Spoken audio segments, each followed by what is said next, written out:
Es el peor asesino en serie de la historia de Rusia. Simplemente le gustaba matar. Sus ojos son muy desagradables. Tiene la mirada de un depredador acorralado. Durante años mantuvo aterrorizada a la ciudad.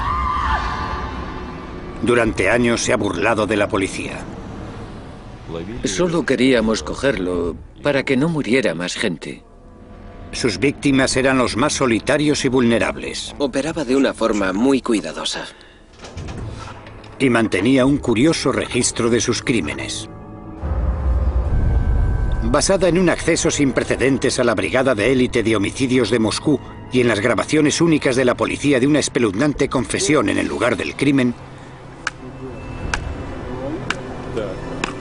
esta es la historia jamás contada de la caza del asesino en serie más prolífico de Rusia.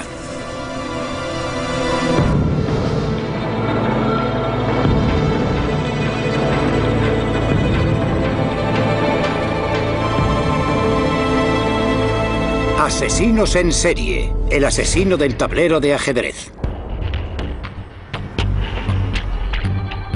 Moscú ha experimentado cambios extraordinarios desde los días oscuros de la Guerra Fría.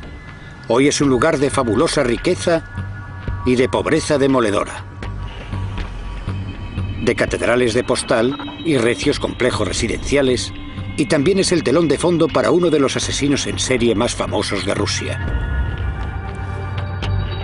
El Parque Vitsa es un bosque extenso que cubre 22 kilómetros cuadrados al sur de Moscú. Es un sitio muy popular, donde los rusos corrientes jugaban al ajedrez o simplemente disfrutaban de un agradable paseo. Pero durante años guardó un turbio secreto.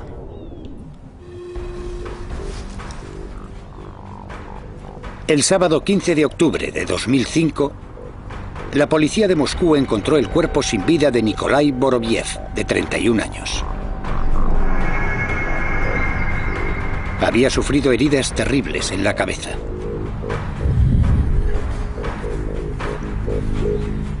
Denis Adamenko fue uno de los primeros policías en llegar al lugar.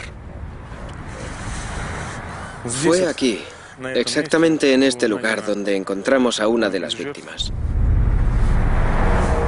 Desde luego, cuando lo encontramos, este no era un lugar nada agradable.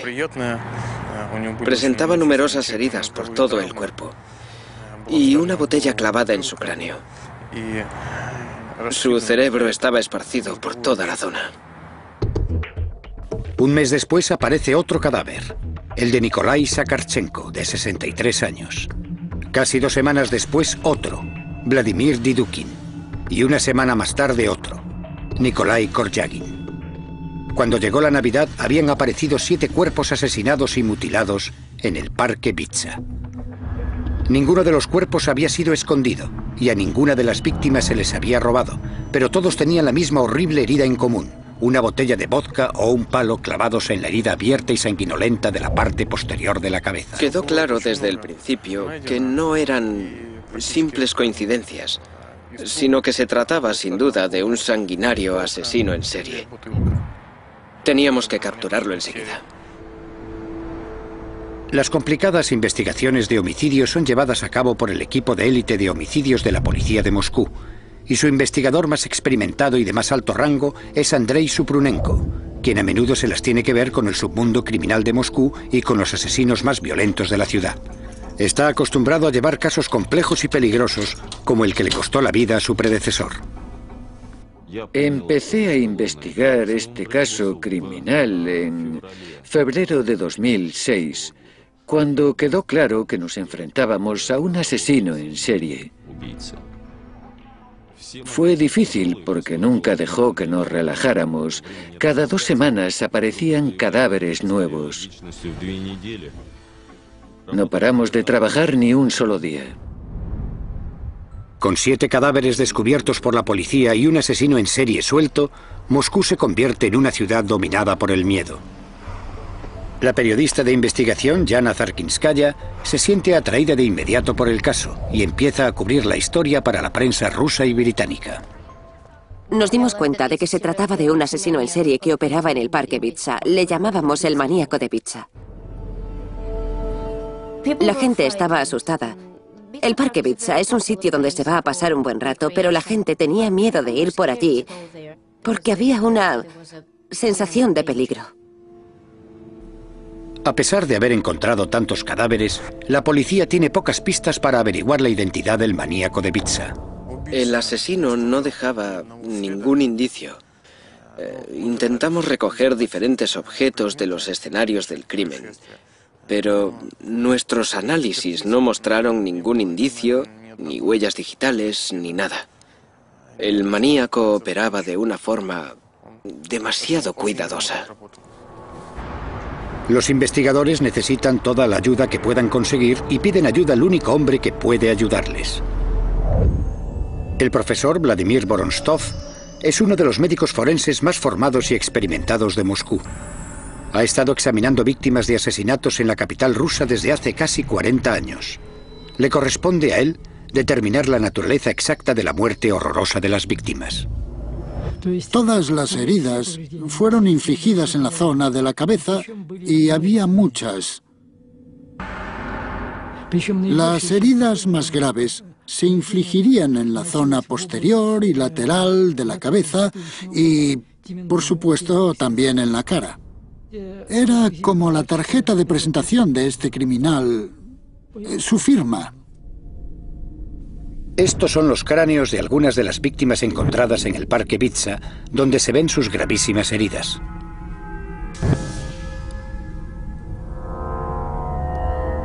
Aunque las pruebas forenses son muy limitadas, el profesor Vorontsov todavía puede determinar el arma que debió usarse. Esta fractura fue causada por un objeto que tenía una arista en forma de ángulo. Podría haber sido un martillo. ¿Pero quién es el asesino que empuña el martillo en el Parque Bitsa? En pocas semanas sucede algo que promete desvelar todo el misterio. Señorita, venga aquí.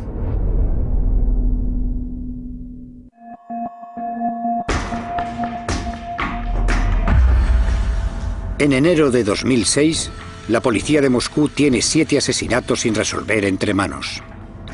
Todas las víctimas han sido golpeadas con un martillo en el Parque Bitsa, al sur de Moscú. Todos con el mismo tipo de herida, el cuello de una botella de vodka clavado en la herida abierta que hay en la parte posterior de la cabeza. Y para el investigador Andrei Suprunenko, apenas hay pruebas que conduzcan al asesino. Nadie sabía nada del asesino, si era hombre, mujer o niño. Si vivía en la zona o si había vivido ahí, si conocía bien el parque, nadie sabía nada. Era un completo enigma. Con muy poca información concreta con la que seguir, abundan los rumores y las hipótesis. Pero un lugar muy cercano atrae la atención de los investigadores. ¿Podría estar el asesino delante de sus narices? Hay un sanatorio psiquiátrico en los límites del Parque Bitsa. Algunos de los pacientes tienen permiso para dar un paseo por allí. A veces el permiso es de un día. Y existía la teoría de que el asesino podría ser un paciente de este sanatorio que podría haberse escapado y escondido en el parque donde cometería los asesinatos.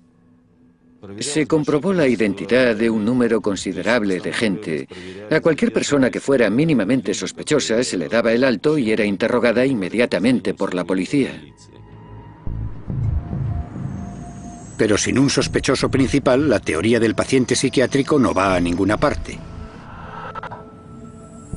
Entonces se abrió una nueva línea de investigación. Las víctimas eran principalmente hombres de mediana edad. En realidad, se trataba de gente que no importaba a nadie y a quien nadie buscaría.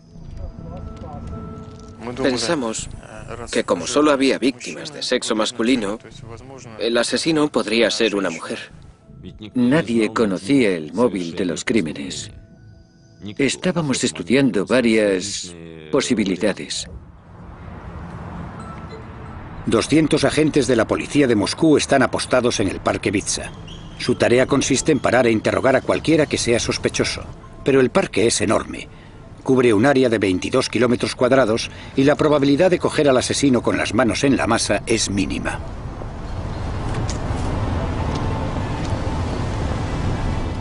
Señorita, venga aquí.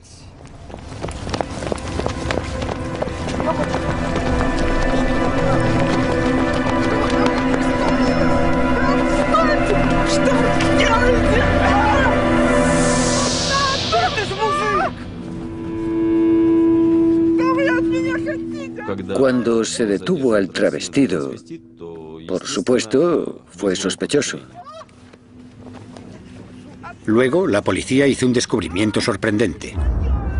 El travestido llevaba un martillo en su bolso. Parecía que era el tipo que buscaban. Pero el travestido afirma que solo lleva el martillo para protegerse de un ataque.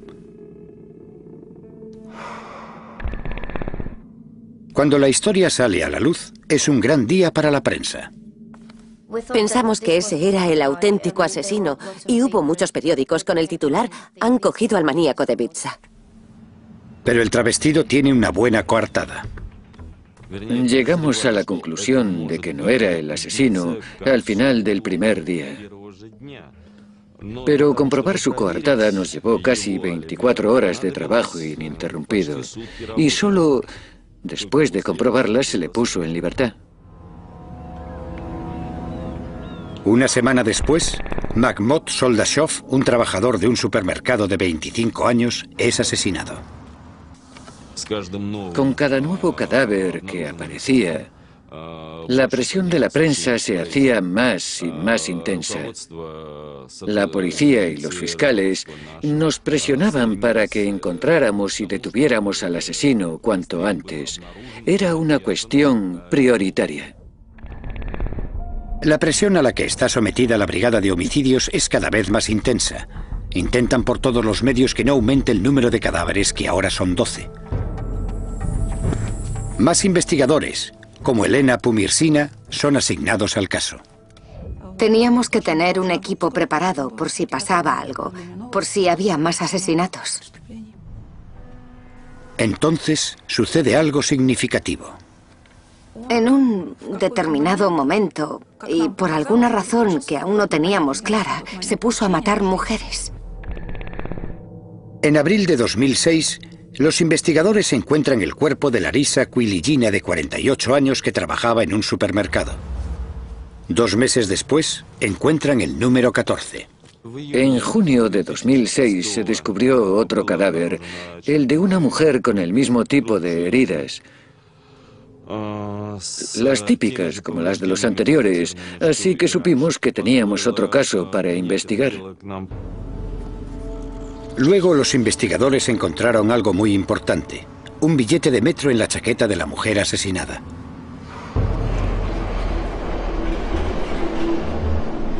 Los detectives ahora empiezan a estudiar detenidamente las grabaciones del metro de Moscú para ver si consiguen averiguar quién viajó con la mujer ese día. Pero es una tarea inmensa. Después sucede algo más. 2 días después, unos agentes de policía me llamaron para decirme que el hijo de la mujer asesinada había aparecido y que había identificado el cadáver.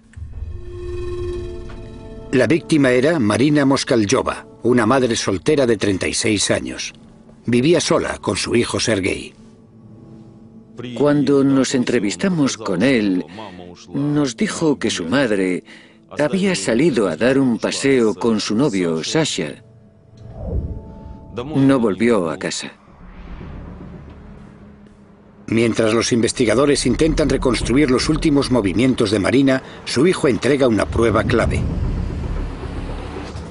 Antes de salir, Marina había intentado llamar a su hijo para decirle a dónde iba, pero el teléfono no funcionaba. Dejó una nota para decir dónde iba y con quién. Dejó su nombre y número de teléfono. El número de teléfono correspondía a un hombre de 32 años que trabajaba en un supermercado, Alexander Pichushkin. En Rusia, el diminutivo de Alexander suele ser Sasha. Esta fue la primera pista concreta que nos llevaba a Pichushkin y localizamos su dirección. Al mismo tiempo, los investigadores encuentran un vídeo de las cámaras de seguridad de la estación de metro. Mientras analizábamos los detalles, encontramos un vídeo de Moskalyova con un extraño caminando juntos dentro de la estación de metro. Estas son las últimas imágenes de Marina Moskaljova viva. Ella no lo sabe, pero está caminando junto a un hombre que lleva un martillo en su bolsa y que tiene toda la intención de matarla. Ese hombre es Alexander Pichushkin. El vídeo confirmó que se trataba efectivamente de él junto a Moskaljova. Y precisamente esa era la prueba que necesitábamos para detenerlo y acusarle formalmente del asesinato de Marina Moskaljova. El 16 de junio fuimos a detener a Pichushkin. Recuerdo que era por la noche. Estaba oscuro. Entre las 10 y las 11 aproximadamente. Estaba totalmente tranquilo. Y al principio del interrogatorio lo negó todo. No soy el que buscáis. No soy yo. Yo no sé nada. En ese momento lo detuvieron. Solo se le acusaba del asesinato de Moskaljova. Pero con las pruebas contra él acumulándose, la nota que había dejado la mujer y las imágenes en vídeo de sus últimos momentos, los investigadores están seguros de que han detenido al hombre correcto. Y Pichushkin pronto se da cuenta también. Suelen confesar, todo el mundo confiesa, al final no había duda. La investigadora Pumirsina tiene razón. A las pocas horas, Alexander Pichushkin confiesa el asesinato de Marina Moskaljova. En realidad, el maníaco de Vitsa, como me llamaban, soy yo. Después de 8 meses de intenso trabajo, los investigadores tienen al hombre que buscaban. Por supuesto, cuando detuvimos al asesino, todos estábamos muy satisfechos. Ahora los detectives pueden reconstruir los últimos momentos de Marina. Ella había conocido a Pichushkin el 13 de junio. Él le había pedido que fueran a hacer un picnic al parque. Él dijo: estuve sentado ahí con ella durante mucho tiempo, realmente solo, preguntándome si matarla o no. Y al final decidí matarla porque me pareció que si no lo hacía, la vida se convertiría en una tortura para mí.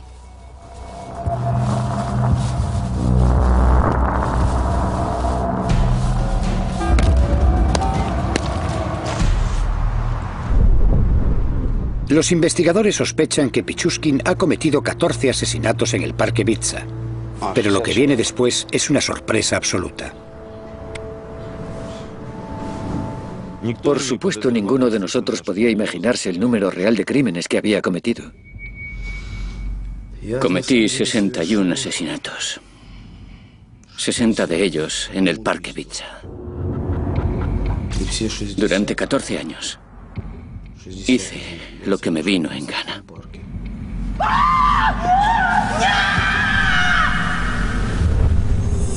Era casi como Dios. Nadie podía frenarme. Es una confesión sorprendente. Cuando confesó, fue una sorpresa para todos porque es enorme, una cifra enorme. 60 víctimas harían de Pichushkin el asesino en serie más prolífico de Rusia. Incluso más que el depravado carnicero de Rostov, Andrei Chikatilo. Necesitábamos comprobarlo todo. Y eso quería decir que teníamos mucho trabajo por delante antes de dar por cerrado el caso.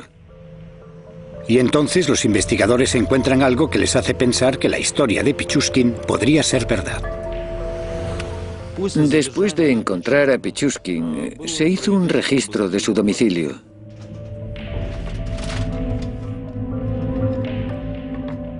Encontramos un tablero de ajedrez con un número pegado en cada casilla. Cada cifra, cada número, era un asesinato.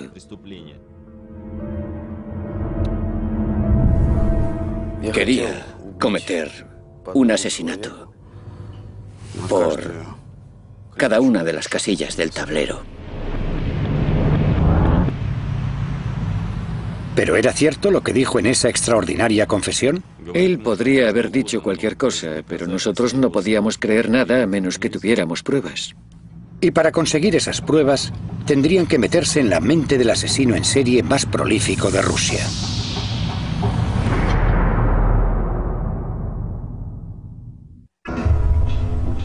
En junio de 2006, después de haber encontrado 14 cadáveres en el Parque Vitsa, la Brigada de Homicidios de Moscú detiene a Alexander Pichushkin, sospechoso de ser el maníaco de Vitsa.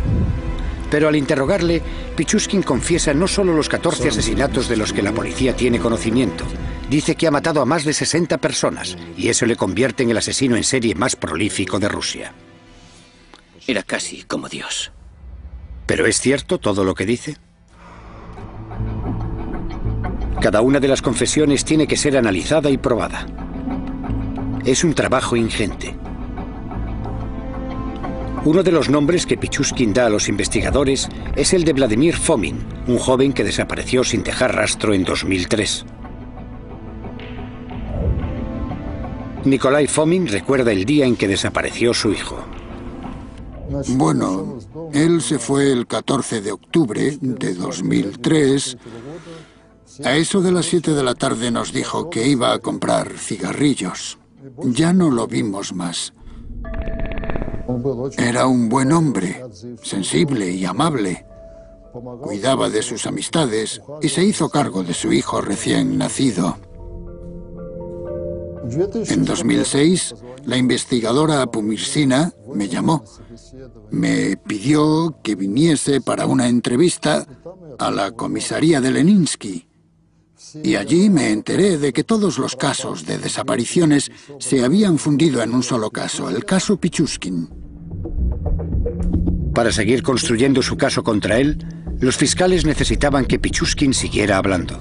El trabajo es asignado a Valeria Shushkova.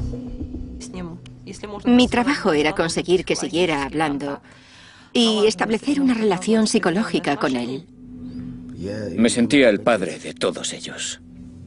Les abrí la puerta de otro mundo.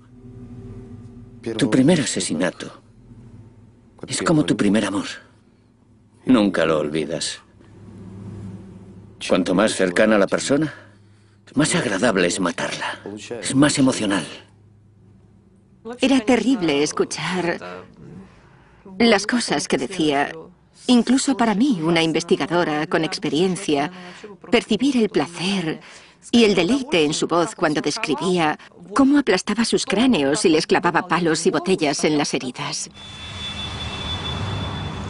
En Rusia, para evitar dudas durante el juicio, los investigadores llevan a los acusados otra vez a la escena del crimen y les hacen reproducir exactamente lo que pasó y filman los resultados. En el caso de Pichushkin, los investigadores necesitan verificar sus sorprendentes declaraciones, pero también están dispuestos a negarle el placer obvio que le proporciona el hecho de revivir sus brutales asesinatos. El investigador Maxim Sarkov es el cámara oficial. Fui al Parque Vitsa con Pichushkin 27 veces en total y filmé más de 40 horas de vídeo con él. Pichushkin tiene una memoria asombrosa para los detalles de sus crímenes. ¿Podrías mostrar con el muñeco cómo le golpeaste? Yo estaba aquí, de pie. Saqué el martillo, corrí hacia él y le golpeé. Él gritó. ¿Con qué parte del martillo le asestaste el golpe? Con el lado romo. El lado romo, ¿no? Sí, él gritaba muy alto. Le golpeé otra vez enseguida. Y él se cayó. Así. ¿De espaldas? De lado. Bien. ¿Y luego qué pasó? Luego le golpeé aquí, ahí, varias veces. En la cabeza, para rompérsela. Le clavé la botella de vodka en la cabeza. Primero quería usar un palo, pero no cabía. Lo saqué y lo tiré. Clavé la botella. Estuvo resollando mucho tiempo, incluso cuando ya estaba muerto. Le golpeé otra vez en la mandíbula. El hecho de que recordara con tanto detalle lo que había hecho en cada momento fue de mucha ayuda. Él conocía el bosque muy bien y nos enseñó los lugares exactos donde había cometido sus crímenes. Denis Adamenko es el oficial que va esposado a él a lo largo de sus confesiones en el bosque. Solo tenía un pensamiento. Quería que nos enseñara todos los que pudiera, que nos lo contara todo. Dónde tiraba a la gente, dónde los dejaba. Quería todas las pruebas que pudiera conseguir. Así que empecé a golpearle así. Pero el caso contra Pichushkin no puede depender solo de su confesión. Cuando los forenses examinan las heridas en la cabeza de Boris Gratchin, un hombre de 64 años que fue asesinado en el Parque Bitsa el 19 de diciembre de 2005, hacen un descubrimiento interesante. Encontramos trozos de plástico introducidos en las heridas al examinar las muestras de piel. Nuestra conclusión preliminar fue que esos pequeños fragmentos de plástico podrían formar parte del objeto usado para golpear. La policía de Moscú recuperó este martillo. Pichushkin afirma haberlo usado, pero hace falta probar que es el arma del crimen. Mientras estábamos estudiando con mucho detenimiento el martillo, encontramos que presentaba algunos arañazos profundos en la superficie del mango, cerca de la cabeza. Al compararlo con las partículas que habíamos encontrado, resultó evidente que formaban parte de ese mango.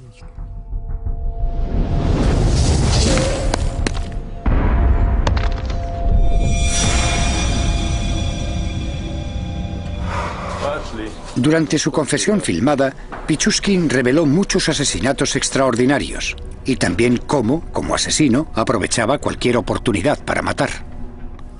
Todas sus acciones iban encaminadas a cometer tantos asesinatos como fuera posible. El 18 de enero de 2002, Pichushkin conoció a un hombre sin hogar de 40 años llamado Slavin. Le empujé hasta aquí y le tiré al suelo. Y él empezó a decir, ¿por qué me tocas? ¿De qué va todo esto? Así que entonces le levanté por el cinturón y por los pantalones. Así. Le puse así con la mitad de su cuerpo dentro y la otra mitad fuera del balcón. Y luego tiré de sus piernas hacia arriba y se cayó del balcón. Lo siguiente que escuché fue su grito ahí abajo, después de caerse. La gente pensó que se trataba de un suicidio y no de un crimen. Él sabía perfectamente lo que pasaba, sabía perfectamente lo que hacía.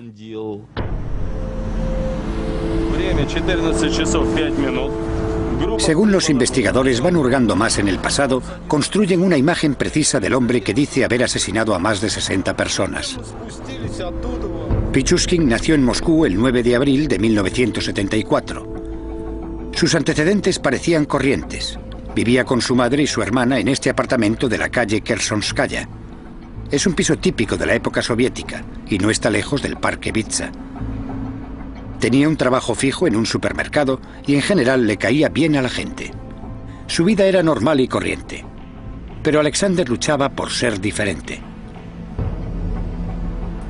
Un equipo de médicos del Instituto Ruso de Psicología dedicó 6 meses a estudiar el historial psicológico de Pichushkin. Uno de ellos era el psicólogo Eugeni Mashushkin. No era feliz en su vida privada. Solo hacía su trabajo y llevaba una vida solitaria.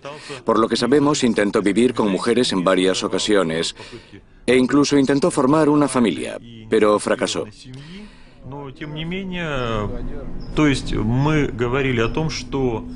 El patrón de conducta del que éramos testigos era muy complicado, aunque pudimos concluir que existía un cierto patrón, una tendencia al asesinato y a las actividades sádicas y agresivas. La pregunta es, ¿por qué hacía todo eso? Para que le diera un subidón, para conseguir satisfacción y placer sexual. Ciertamente, la agresión y la crueldad son muestras de un síndrome sádico y agresivo. Una descarga de sus intenciones agresivas. Tenía un don, el de llevarse bien con la gente y hacer que se sintieran tranquilos. Era capaz de hacer amistad con la gente y le resultaba fácil mantener el contacto con ellos sin darles la oportunidad de sentir el peligro, y cuando llegaba el momento simplemente les aplastaba la cabeza.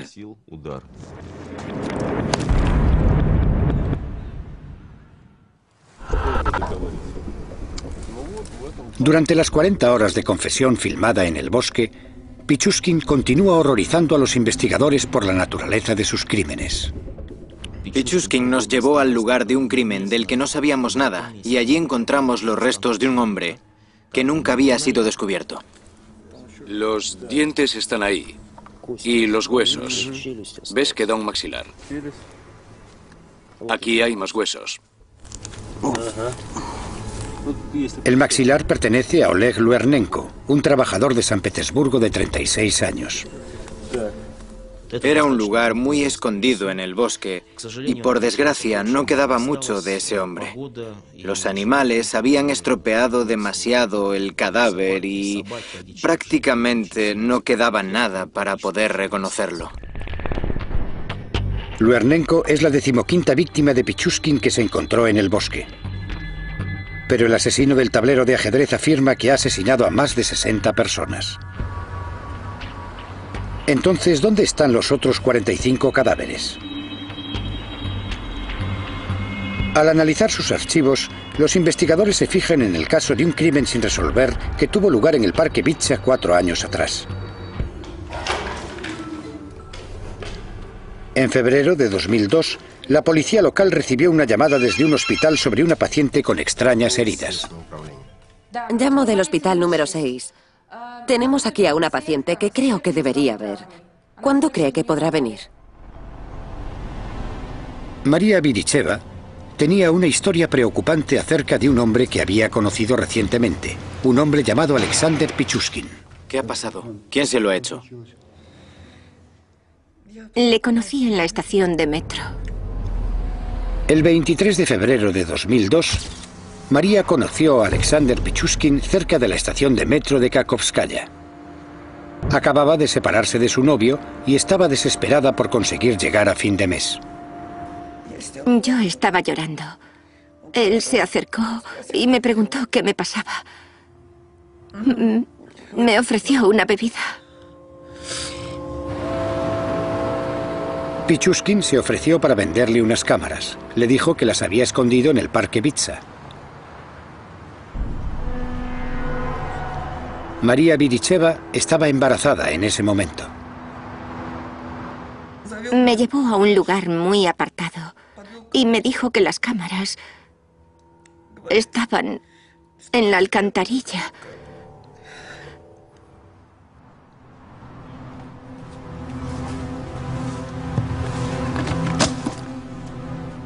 Me dijo que mirara en la alcantarilla.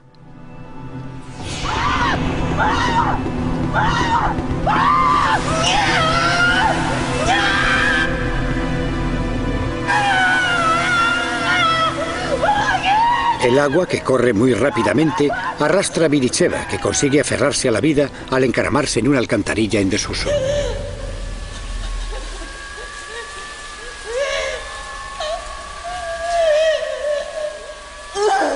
Después de estar atrapada durante más de 20 horas, finalmente reunió las fuerzas para salir de allí. Estaba intentando encontrar la salida, pero no veía nada.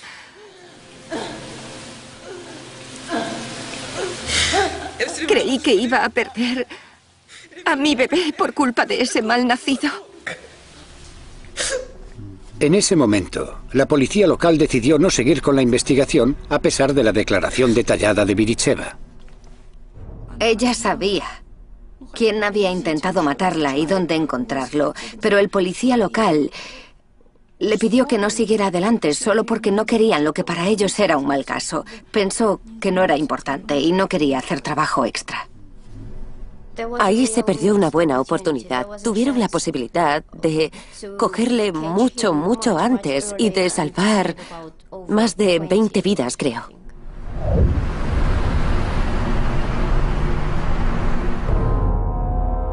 Las alcantarillas resultaron ser la clave para descubrir cómo Pichushkin se deshizo del resto de sus víctimas. Alexander, háblanos de esta alcantarilla. Bueno, ahogué a Ludmila y a muchos otros en ella. ¿Cuánta gente? Supongo que 16 o algo así. No puedo ser más preciso. Esta es solo una de las alcantarillas que usó Pichushkin. Hay una red de sistemas de drenaje bajo el parque Vitsa, que da servicio al sur de Moscú. En términos de daños físicos, cuando tiraba a esa gente dentro de las alcantarillas, ellos, si se me permite decirlo, tuvieron bastante suerte, porque su muerte debió suceder casi al instante. Corre tanta agua por aquí y a una presión tan grande que cuando pusieron un maniquí dentro de la alcantarilla para ver cómo era, se rompió en pedazos. Pichushkin se deshizo de muchas de sus víctimas de esta manera, y eso incluye a su primera víctima, Mikhail Odilchuk, un compañero de clase de 18 años a quien asesinó en 1992. Odilchuk se había negado a acompañar a Pichushkin en una salida para matar. Luego, en febrero de 2002, Pichushkin arrojó el cuerpo de un niño sin hogar a quien llamaban Mitra y que solo tenía 9 años.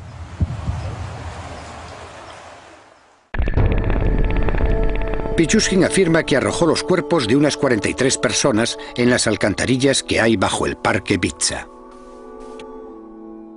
Incluso nos echó la culpa por no ser capaces de encontrar todos los cadáveres. En serio. Nos echó en cara que no trabajábamos lo suficiente, que éramos unos vagos. Llegamos a tener que decirle que si no hubiera arrojado los cuerpos a las alcantarillas, si los hubiera dejado sobre la tierra, los habríamos encontrado todos.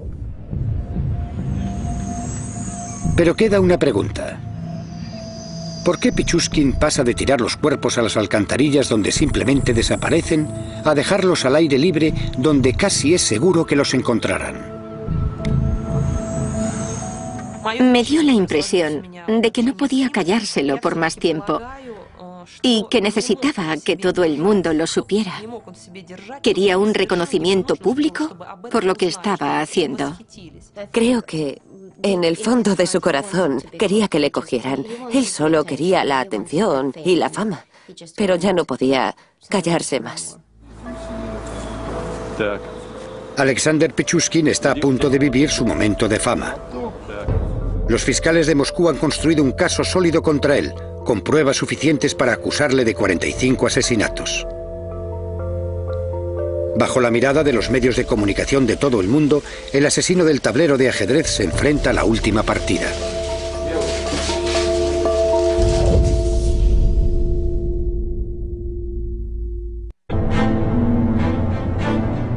El 13 de septiembre de 2007, el asesino en serie más prolífico de Rusia, Alexander Pichushkin, va a juicio en Moscú, acusado del asesinato de 49 personas. Es la culminación de un impulso de matar que ha durado más de 15 años y que ha mantenido a la ciudad aterrorizada. Yo fui a la vista. Para él fue una verdadera actuación. Él quería la atención y ese era el sitio donde podría conseguirla. Estaba el jurado, la prensa, los fiscales, el juez, y él era el centro de todo. Estaba disfrutando. Lo único que quería era que el jurado estuviera presente en la vista, de manera que tuviera tanto público como fuera posible, y habló con mucho placer en el juicio sobre las cosas que hizo. Realmente disfrutaba. Este es el momento de fama de Pichushkin y actúa como nunca. Le preguntan si se arrepiente de algo. Pichushkin hizo una breve pausa y luego dijo, sí, me arrepiento de una cosa. Me arrepiento de que me arrestaran tan pronto. Estaba planeando matar a otra mujer a los 2 días. Cada día, en el juicio, se vieron unos 6 episodios, 5 o 6 asesinatos. Pichushkin era muy reservado y asentía cuando le hacían preguntas. Sí, lo hice, sí, fui yo. Para todo el mundo era algo espantoso. Pensábamos que al menos pediría perdón a los que había asesinado. Y no mostró ningún remordimiento en absoluto. ¿Pero está cuerdo el hombre que afirma haber matado a más de 60 personas?